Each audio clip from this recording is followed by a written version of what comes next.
நமச்சிவாய. பிள்ளையார்பட்டி ஸ்ரீ கற்பக பிள்ளையாரை வணங்குகிறேன். ஆதித்யாய சோமாய மங்களாய புதாயச குரு சுக்கிர சனி பெயர்ச்ச ராகுவே கேதுவே நமோ நமக. நமது வாழ்க வளர்வ யூடியூப் சேனல் நேயர்கள் அனைவருக்கும் அஸ்ட்ரோ டிஎஸ் மோகன் ராவின் அன்பான வணக்கம், வாழ்த்துக்கள். நாம் இந்த வீடியோவில் என்ன பார்க்க போகிறோம்னா, குரு பெயர்ச்சி பலன்கள் 2025 மே மாதம் 11ஆம் தேதி வாக்கிய பஞ்சாங்கம் ரீதியாக குரு பயிற்சி நடக்குது. வாக்கியப்படி பயிற்சியானாலும் திருக்கணித பிரகாரம் பயிற்சியானாலும் குரு பகவான் ரிஷப வீட்டிலேருந்து மிதுன வீட்டுக்கு வர்றார், அதில் மாற்றம் கிடையாது. அதனால் பலன்கள் சரியாக இருக்கும். ஆல்ரெடி சனி பகவான் மார்ச் மாதம் 29ஆம் தேதி திருக்கணித பிரகாரம் மீன வீட்டுக்கு வந்துட்டார். கும்ப வீட்டிலேருந்து மீன வீட்டுக்கு வந்துட்டார். ராகு பகவான் மே மாதம் 18ஆம் தேதிக்கு மேலே கும்பத்துக்கு வந்துடுவார். கேது சிம்மத்துக்கு போவார். அந்த வீடியோ நம்ம தனியாக போடுவோம். ராகு கேது பயிற்சியை பற்றி நம்ம இப்போ பேசலாம், வீடியோ தனியாக போடுவோம்.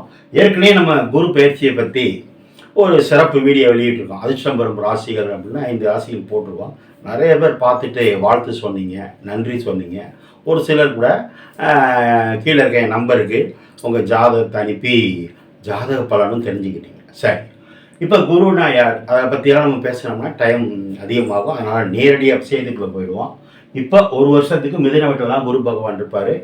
ஒரு 2.5 வருடங்களுக்கு சனி பகவான் மிதுன வீட்டில் தான் இருப்பார். ராகு கேது கும்ப வீட்டிலையும் சிம்ம வீட்டிலையும் ஒரு 1.5 வருஷத்துக்கு இருப்பாங்க. இந்த 4 கிரகங்களை வச்சு பார்ப்போம். மற்ற கிரகங்களும் பயிற்சி தான். சூரியன் சுக்கிரன் அதெல்லாம் பயிற்சி தான். அதெல்லாம் மாத கிரகங்கள். அதை நம்ம மாத வீடியோவில் விரிவாக பேசுவோம். நீங்கள் நேயர்கள் நீங்கள் என்ன தெரிஞ்சுக்கிறீங்க அப்படின்னா, இந்த பயிற்சி பலன்கள் ஒரு பொதுவான பலன் தான். 12 ராசியிலையும் கோடிக்கணக்கான பேர் பிறந்திருப்பாங்க. நம்ம பொது பலன் தான் பேசுகிறோம். அக்யூரேட்டாக வேணும்னா அவங்க சொந்த ஜாதகத்தை பார்த்துக்கணும். ஓகே நேயர்கள், உங்களுக்கு மறுபடியும் இந்த குரு பயிற்சியும் சரி, சனி பயிற்சியும் சரி, ராகு கேது பயிற்சியும் சரி, அத்தனை பயிற்சிகளும் உங்கள் அனைவருக்கும் நன்மையே செய்யணும்னு நான் வணங்கும், நித்தம் வணங்கும் அண்ணாமலையார் உண்ணாமலத்தாய், என் குமரமலையான், என் தாய் தந்தையரை வணங்கி இந்த பலன்கள் சிறப்பாக அமையணும், நீங்கள் நல்லா இருக்கணும். அடுத்த குரு பயிற்சி அன்னைக்கு சார் நான் போன குரு பயிற்சியோட இந்த குரு பயிற்சி நல்லா இருக்கேன்னு நீங்கள் சொல்லணும். வாங்க வீடியோக்குள்ளே போவோம். உங்களுக்கு யாருக்காவது என்கிட்ட ஜாதகம் பார்க்கணும்னா கீழே இருக்க நம்பருக்கு ஃபோன் பண்ணுங்கள். வாட்ஸ்அப் நம்பர் தாரேன், ஜாதகம் பார்க்கலாம். ஓம் நமச்சிவாய. கடகராசியை பார்ப்போம். கடகம் அப்படின்னா பாசம்னு அர்த்தம். அது நீர் வீடு. கடகராசி வீட்டுக்கு அதிபதியே சந்திரன் தான். அப்படின்னா சந்திரன்னா பாசம், பாதுகாப்பு, தாய், காவல் எல்லாமே சந்திரன் தான். அது கடகராசி கடக லக்னத்தில் பிறந்தவங்க நிறைய பேர் பார்த்தீங்கன்னா அவங்க ஃபேமிலியில் ஆசிரியர் நிறைய பேர் இருப்பாங்க. அரசாங்கத்திலேயோ அரசியலில் நிறைய பேர் இருப்பாங்க. சினிஃபீல்ட்லேயும் இருக்காங்க. சரி, இந்த கடகராசிக்கு இந்த குரு பயிற்சி எப்படி இருக்குது அப்படின்னு பார்ப்போம். கடகராசிக்கு 12ஆம் இடத்துக்கு குரு பகவான் வந்திருக்காரு. இது வரைக்கும் 11ஆம் இடத்துல இருந்தவர் அஷ்டம சனியை சமாளித்ததுக்கு காரணமே இந்த 11ல் இருந்த குருனால தான். இப்போ அவர் 12ஆம் வீட்டுக்கு வந்துட்டார். அஷ்டம சனி முடிஞ்சிருச்சு. அதை நான் ஏற்கனவே விளக்கம் கொடுத்துட்டேன் சனி பயிற்சி வீடியோவில். ஆனால் 8ல் ராகு வந்திருக்காரு. ஒரு கைக்கு 8ஆம் இடம் பாவ இடம் வரக்கூடாது. ஆனால் இருந்தாலும் பாவ கிரகம் பாவத்தில் இருக்கலாம். ஆனால் இருந்தாலும் குரு பகவான் அதை பார்க்குறார் 9ஆம் பார்வையை. அதனால இங்கே 8ல் ராகு இருக்குங்கிறத நீங்கள் மறந்துடலாம். சரி, கடகராசிக்கு குரு பொதுவாகவே நல்லவர். ஏன்னா பாக்கியாதிபதி. அவர் போய் அவருக்கு 4ல் இருந்து உங்களுக்கு 12ல் இருக்கலாமான்னா இருக்கக்கூடாது. ஆனால் குரு எங்கே இருந்தாலும் உங்களுக்கு நல்லது தான் பண்ணுவார். ஏன்னா குரு உங்களுக்கு பாக்கியாதிபதி இல்லை.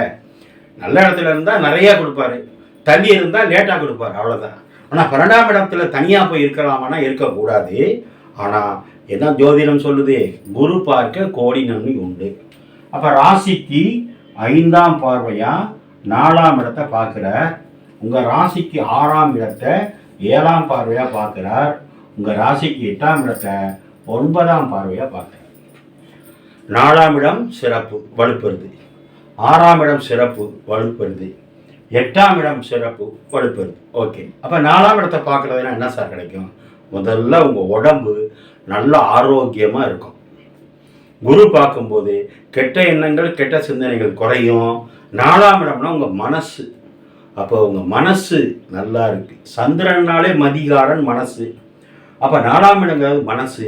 அப்போ ஒரு குரு ஒரு பெரிய மனுஷன் பெரிய மனுஷன் பார்க்கும்போது, ஒரு உபதேச கிரகம் பார்க்கும்போது, கடவுளுக்கு நிகரான கிரகம் பார்க்கும்போது உங்களுக்கு மனசு உடல் நல்லா இருக்கு. உடம்பு மட்டும் நல்லா இருந்தால் போதுமா?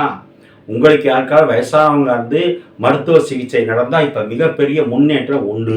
4ஆம் இடம்னா அம்மா. நீங்கள் மட்டும் இல்லை, உங்கள் அம்மா உடம்புக்கும் முன்னேற்றம் உண்டு. உங்கள் அம்மாவுக்கு வேலை வாய்ப்புகள், வருமானம் உண்டு. 4ஆம் இடம் தான் சார் வீடு. வீடு வச்சுருந்தேன், வீட்டை அடமானம் வச்சுருந்தேன்னா இப்போ திருப்பிக்கலாம். இல்லை வீடு கட்டணும்னா கட்டிக்கலாம். லோன் கிடைக்குமானா கிடைக்கும். ஏன்னா 6ஆம் இடத்தையும் பார்க்க போகிறாரு. அப்போ லோன் போட்டு வீடு கட்டலாமா? கட்டலாம்.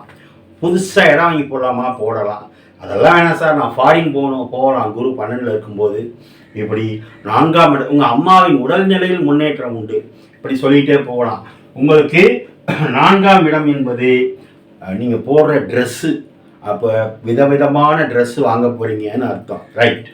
அடுத்து இந்த குரு எங்கே பார்க்குறாரு? உங்களுக்கு 6ஆம் இடத்தை பார்க்குறாரு. உங்கள் ராசிக்கு 6னா என்ன? கடன் குறையும்.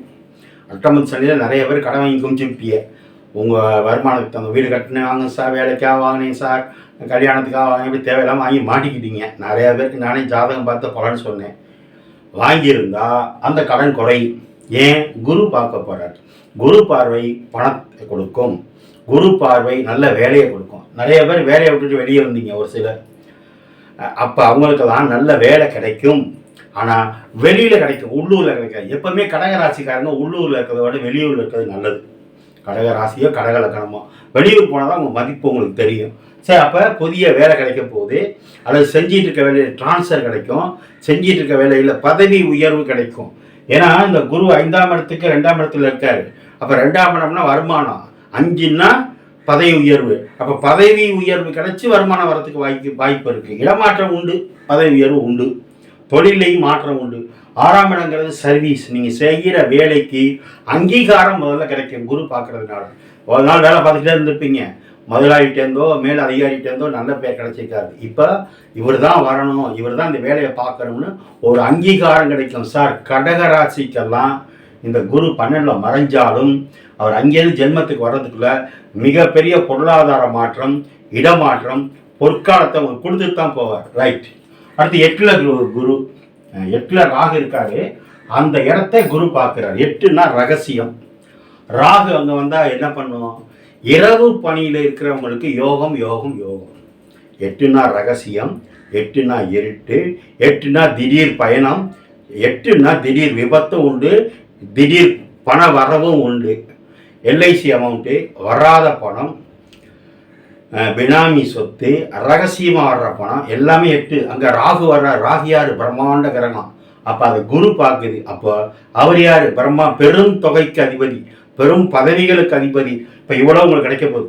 பெரிய பதவி கிடைக்கும், அல்லது பெரிய லம்ப் அமௌண்ட் கிடைக்கும், பெரிய திட்டங்கள் போடுவீங்க, வெளிநாட்டு தொடர்புகள் விருத்தி ஆகும். சரி, அடுத்து சார், உங்களுக்கு 7ஆம் இடம் தான் நீங்கள் கணவனாக இருந்தால் மனைவியை சொல்கிறது, நீங்கள் மனைவியாக இருந்தால் கணவனை சொல்கிறது. அப்போ அதுக்கு 2ல் ராகு இருந்து அதை குரு பார்க்கும்போது மனைவிக்கு வேலை கிடைக்கும், மனைவிக்கு முன்னேற்றம் உண்டு, மனைவிக்கு இடமாற்றம் உண்டு. கணவனாக இருந்தால் மனைவிக்கு, மனைவியாக இருந்தால் கணவனுக்குன்னு எடுத்துக்கணும்.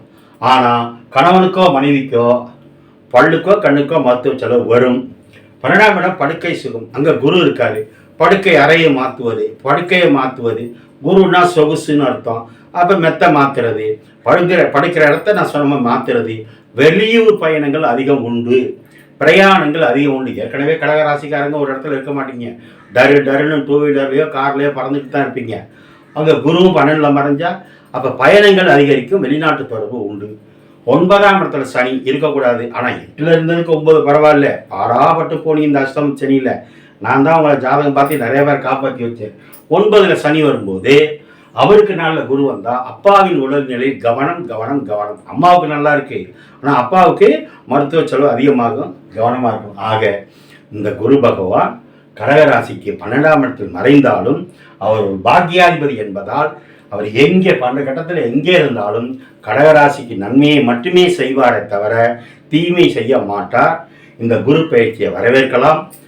கடக ராசிக்காரங்க குருவை வரவேற்பதற்கு நான் சொன்ன மாதிரி குழந்தைகள் காப்பகம், முதியோர் காப்பகங்களுக்கு உணவு சாப்பாடு வாங்கி கொடுங்க, செப்பல் வாங்கி கொடுங்க, போர்வை வாங்கி கொடுங்க. உங்களால் முடிஞ்ச தான தர்மங்கள் வருமானத்துக்கு தகுந்த மாதிரி செய்யுங்க. ஒரு முறை கடக ராசி என்பதால் திருச்செந்தூர் முருகனை பார்த்துட்டு வாங்க. ஓம் நமச்சிவாய.